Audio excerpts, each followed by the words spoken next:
என நான் நினைத்தேன், அந்த மலைத்தேன் இவளென மலைத்தேன், துடித்தேன் இல்லாமல் குடித்தேன்.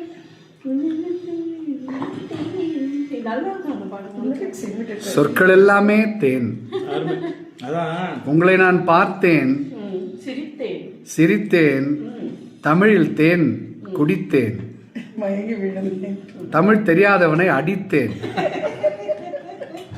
அதாவது தமிழை தமிழாக பேச தெரியாதவனை தமிழனை அடித்தேன். அவனுடைய அழுகை பார்த்து நான் துடித்தேன்.